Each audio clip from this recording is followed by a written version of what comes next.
that is sea. In fact, when you read it from the poetic side, the word dragon is equal the word Leviathan. God Himself will punish Leviathan, the serpent, the dragon. So what do we mean when we say dragon here in the book of Revelation? It is a picture of a creature so big and so vast. And take note, this Leviathan or this dragon is actually given to Satan. This is now the picture of who Satan is. Why? Because Satan on earth is the biggest creature that is causing havoc and destruction. So in the Apocalypse, the dragon here, or the Leviathan in the Old Testament, is a sign. It is an image. Again, a sign. Okay, sign to ginambala sa verse, an image of a diabolic and very huge creature, something that brings chaos and destruction. This is a picture of the powers that wants to destroy the woman. Try to imagine, if we take this literally, manago kita kada magita kita mag-dragon dance. Matabo na kay next week, Chinese New Year na kayo ay na. Pero hindi ka malagyo ka gid man kay mangayo sila kwarta patay. Do ang point na da is that when you see this is not a picture of a literal dragon in the sky and then lakat ka sa bukid may makita ka tong dragon kag wow, I want to train this dragon, I will call you toothless. That's not how it is. How it works. This is not a literal dragon, but this is a picture that this is how big, how vast, how monstrous our enemy is. And this enemy is attacking the woman. You see now what John is painting here? A woman so small compared to a Leviathan. And not just a woman so small, a woman who is pregnant. There is no one more vulnerable to pain than a woman chasing after her life while she is pregnant. And the dragon is chasing after her. So what is John trying to paint? That this is what is happening in all of history, in all of the world. That the dragon is waging war against the woman. How can I say this? Because I see it. Maybe I cannot see it very very clearly right now, but I see it in His Word. And when God says something from His Word, we believe it. That is true. So we can see here on Revelation 3-4 that this is now a picture of a red dragon. The red dragon was thrown, or the great dragon was thrown down. That ancient serpent, now we see. Tanihan mo lang yung Revelation kasimple, no? Sino yung red dragon? The red dragon is the one called the devil and Satan. Tanihan mo lang yung Revelation kasimple. Tanihan ba nila kung anong woman? Tanihan ba nila lang kung anong tong temple? Tanihan ba nila ang two witnesses? Tanihan ba nila ito? Hindi na ito magsagay lawig-lawig, wali pa di. But kinanglan niya sa amuning punto, John himself wants to clarify that there is now a movement. There is a movement that has been going on from time sa Genesis hasta subong, that this is still happening, that the woman is still being attacked by the dragon. Ang question, paano mag-attack ang dragon? Ano na siyang punto sa dragon? So take note of this, that the dragon is the ancient serpent. Okay? So when you go to the ancient serpent, you need to understand that this ancient serpent, according to Revelation chapter 12, is the deceiver of the whole world. So now you see that when we are looking at Revelation chapter 12, hindi kaya makulbaan nga may dragon pila ka adlaw, but mas makulbaan ikaw kung maintuan ka.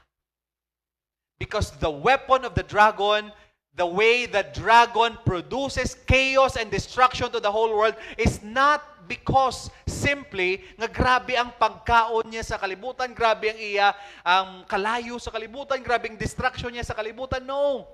The dragon destroys the world through deception. Paagi sa kabutigan. Amo na yamang guba ang dragon. So the great dragon, Satan, destroys through deception. Please be clear with this. People may persecute. Ano na siya para sa early church? When John says this to the early church, he is telling them, yes, you will encounter persecutions in life. But there is something that you should fear more than a killed body. there is something that you should fear beyond the persecutions that you're experiencing. You need to fear the deceptions of the enemy. You need to fear what the dragon is doing. Kaya hindi na makita. Right? Amo na ganing gamit siya, he who has eyes, let them see. Amo ni dapat anang tawon naton.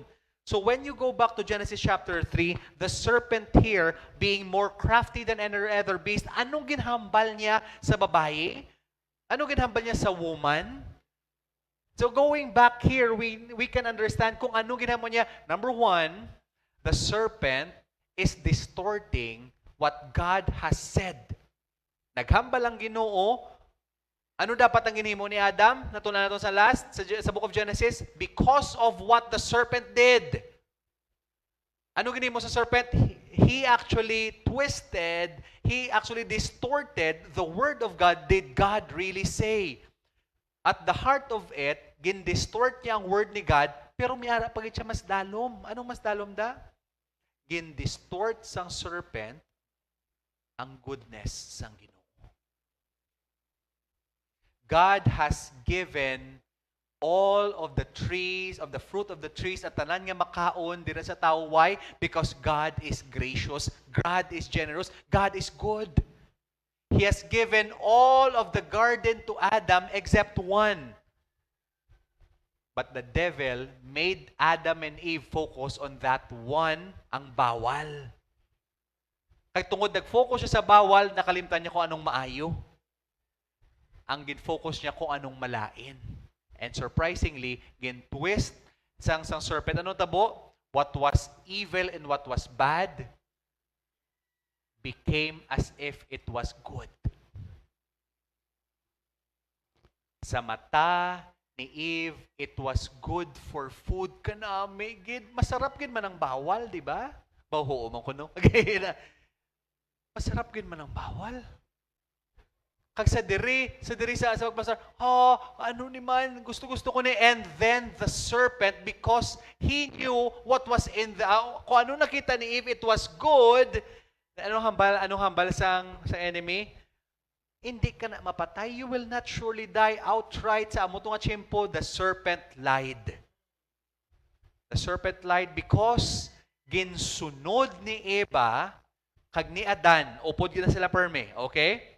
It was Eve that was deceived, but Adam disobeyed. Dapat sa amo nga time, Adam should have exercised his prophetic duty. Siya dapat ang naghambal kay Eve, nga Eve hindi or priestly duty. Siya dapat ang nagtapak sa tiil sa serpent. Pero wala niya naginhimo. He was not just a good priest, he was not just a good prophet, he was not a good husband. He was not a good husband. Because he allowed his wife to be ruled over by her desire and her satisfaction, nga dapat siya ang nagbulig sa wife niya kung ano dapat himuon. Siya dapat ang nag-lead sa wife niya. Pero nagsuli, ang wife niya nag-lead sa iya. You get the heart of the matter? And no one listened to God. And because no one listened to God, what was good, truly good, gintabyog, palayo nila, and they focused on what was said by God nga hindi ina dapat paghimuon. They disobeyed God. Amo na ginahimo sa enemy. And why is this crucial in the aim here? Because John himself was writing to a persecuted church. And because when John was writing to a persecuted church, he wanted them to realize, church, remember what is truly good. And the enemy will say that all the things that is happening to you, bad man kakatabo sa imo, and our eyes will focus on what is bad. Our eyes will focus on lain man hindi man and then you will not endure. Why? Because you will forget what is truly good. And that is what deception means for us. He is the deceiver of the world, and at the same time, he tries to deceive the church. Beloved Ecclesia, my prayer is that you and I will really focus on the Word of God Sunday after Sunday, day after day. You will immerse yourself in the Word of God. Why? Because the devil himself will always create deception after deception that if isa ka lang kaadlaw, nga wala nag-meditate sa pulong sang Ginoo, or isa ka simana, way ka nag-meditate sa pulong sang Ginoo, notice mo, sigdasig si mo yung tuon. Hindi lang sa sige tuon, sigdasig magpitik imo dughan, kag normally ang decisions mo imbes nga pulong sa ginusundon mo ang pitik sang dughan mong ginapili mo.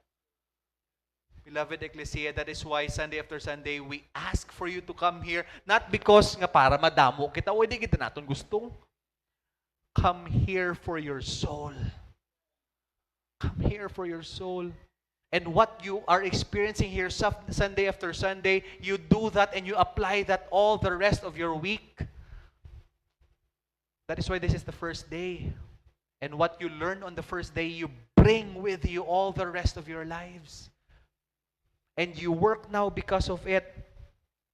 So ang point na day is that did God actually say, this is a picture now of what the devil does. You are of your father, the devil. Ginhambalan ni Kristo ang mga Pharisees and those who believe nga dapat napatay si Jesus. And your will is to do your father's desire. He was a murderer. Nga kay kamo, ano nakita ni Jesus? Behind the reasoning of the Jewish people, behind the reasoning of the Pharisees, they wanted Jesus to die. And Jesus saw what was in their hearts. You are of your father, the devil. He was a murderer from the beginning. And he was not just a murderer. How does he murder? He murders because he cannot stand in the truth. He does not stand in the truth. Whenever truth is there, hindi siya kapahimunong. Gusto niya mamatay.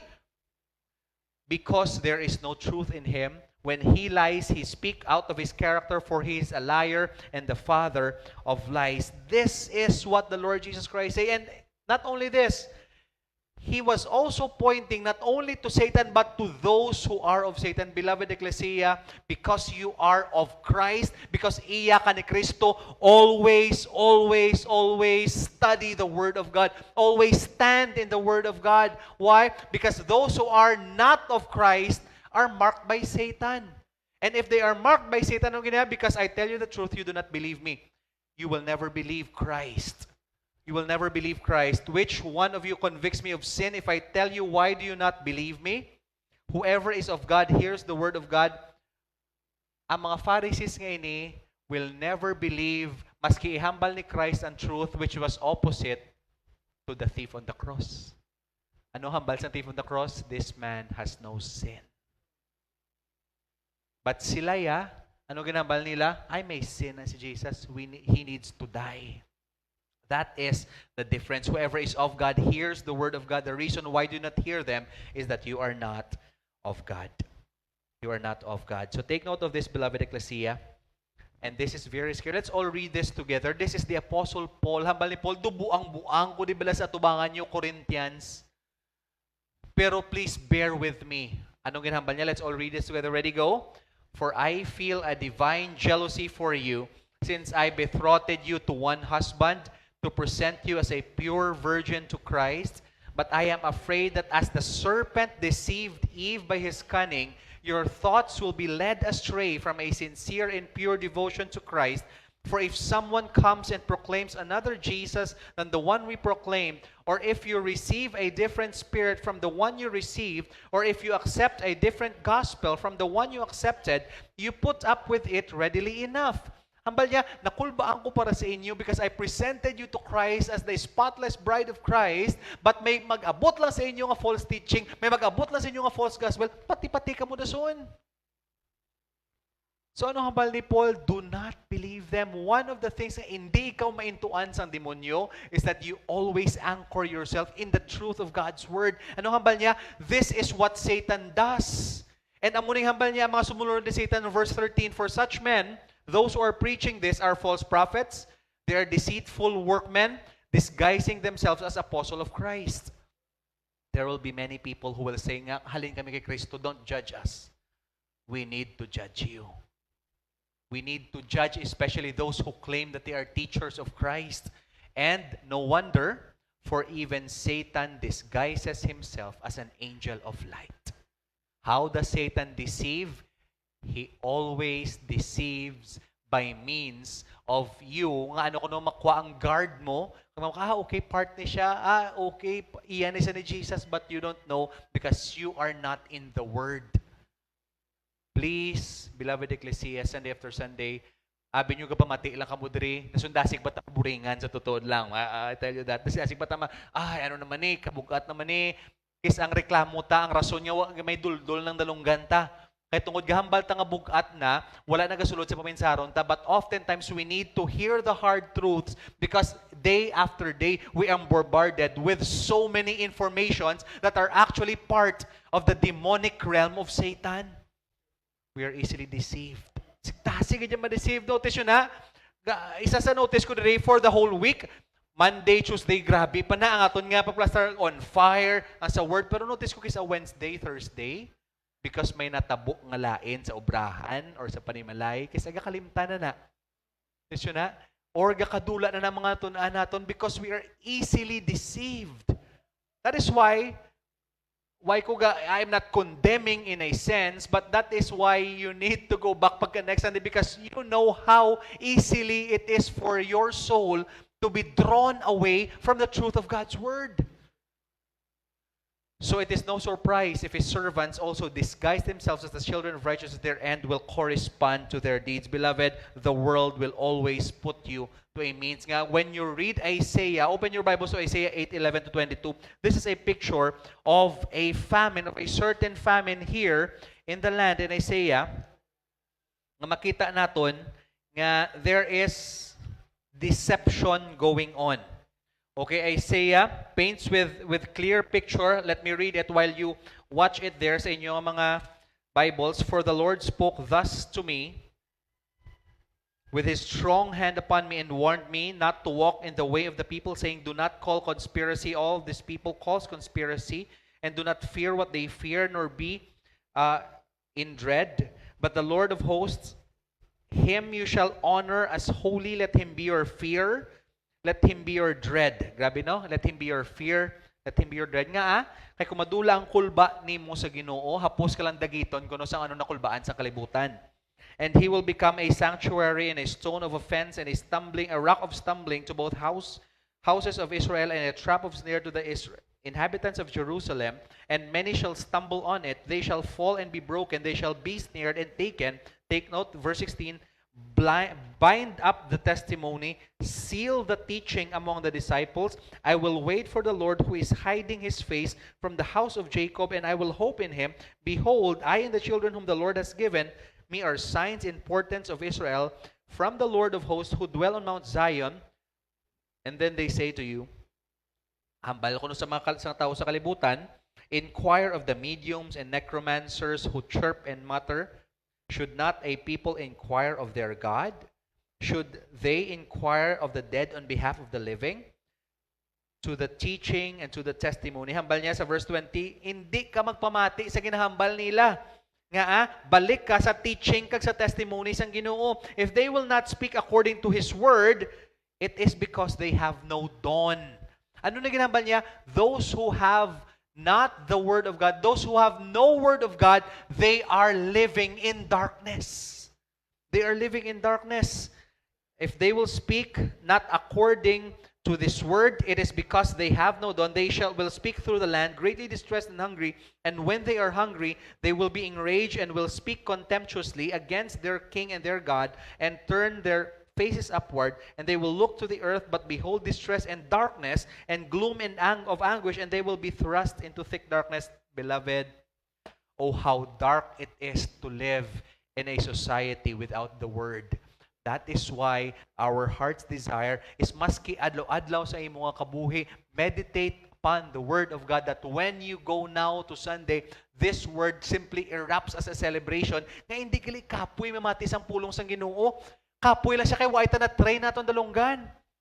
Notice yun na, first time mo mag-jogging sa Mega World, sakit-sakit lawas mo.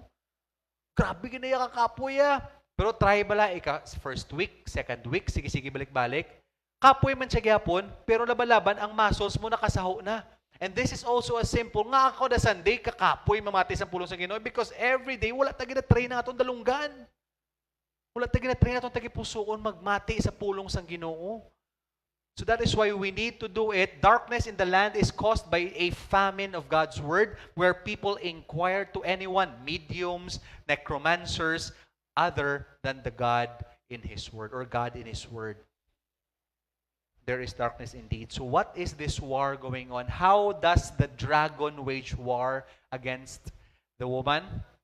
The war happening in the world between the dragon and God's people is a war between truth and deception. All other wars are consequences. You will see that there is a war in Israel, a war in the Middle East, a war within the nations, a civil war between tigers and eagles here in the Philippines. Sorry. Political na nigali, no? There is a great war wherever it is just a consequence of the truth war. It is a consequence because people would rather believe in deceptions rather than on the word of God. So the real battle according to Ephesians, all the gentlemen, please read it all together, gentlemen. Ephesians 6, ready, go. Finally, and in the strength of His might, put on the whole armor of God that you may be able to stand against the schemes of the devil. For we do not wrestle against flesh and blood, but against the rulers, against the authorities, against the cosmic powers over this present darkness, against the spiritual forces of evil in the heavenly places. Therefore, take up the whole armor of God, that you may be able to withstand in the evil day, and having done all, to stand firm. Now,